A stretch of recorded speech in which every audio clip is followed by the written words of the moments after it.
Hi everyone, my name is Ali O'Neill and I'm the Senior Media Manager here with Ardmore Advertising. And I've put together this really quick presentation today after speaking to a lot of clients recently and hearing the same thing over and over again, but the need for a little bit of positivity.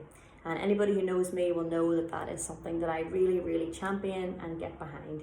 So with that in mind, a little bit of optimism is going to frame this presentation and how that can help your brand. This presentation is based around state of mind in advertising and ultimately how we can ensure brands are relevant and aspirational. So, how do we do this? Well, a lot of our media team's role is to focus on understanding audiences. If we look at people in general, they flicker between glass half full or glass half empty mentalities. However, that balance has been shifting towards empty as we become more receptive to negative messaging and gloomy headlines. COVID-19 has only heightened that impression. Most of us can relate to the feeling of scrolling through Facebook and seeing negative news stories and gravitating towards shocking titles on newspapers. We have become really used to traumatic headlines, words and stories. And right now, look, generally people are in a bit of a pessimistic mood. They're getting annoyed at people not wearing masks, clicking on headlines around second spikes, etc.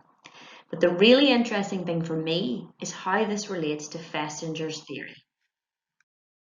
Now, I don't want to get too academic here, but I'll really quickly explain this theory and how it relates to what we do at Ardmore. So the theory was based around rumours following an earthquake in India in 1932. And Festinger studied people who lived in that earthquake region. They felt the tremors, but they didn't suffer any damage or loss. This started a really big culture of fear and rumours of another earthquake amongst these people. And although the rumours were baseless, they became widespread and people thinking that dire things were going to happen to them or worse disasters were yet to come. Now, if you think about that, it's counterintuitive. So the moment when you should feel relieved that you weren't hurt in an earthquake, you're suddenly growing more anxious and worried that you will be. So the outcome of the study was that fear casts a really long shadow and people weren't yet ready to feel relief. This was in conflict to their fearful emotions.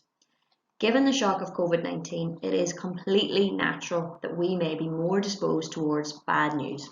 It echoes our own worries. However, if we look at Festinger's work, we should be very wary of allowing the brand we work on to spend too long prevailing in that gloom.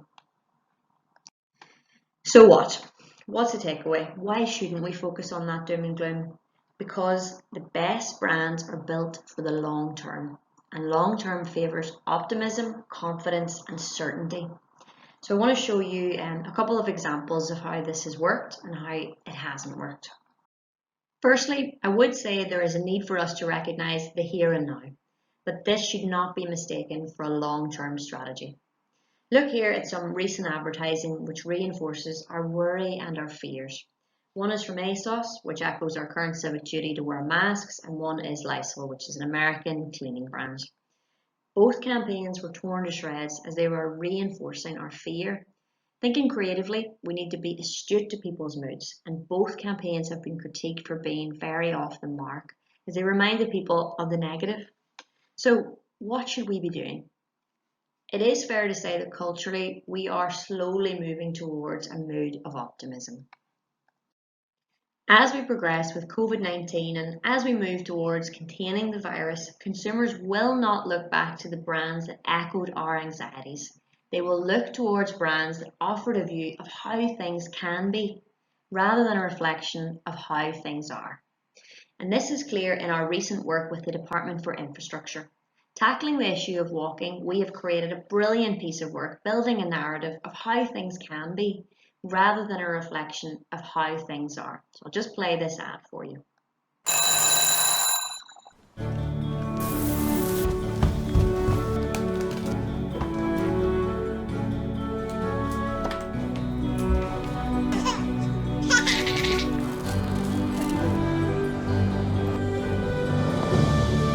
Lovely.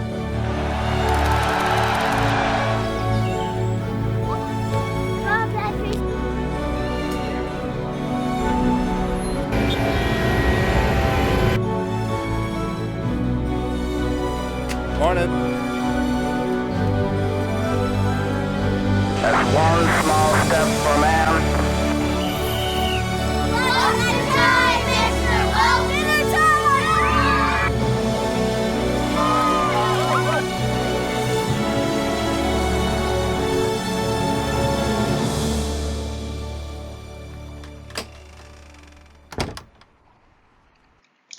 You can clearly see that this video builds a really confident story around the issue of walking, tackling behavioural issues.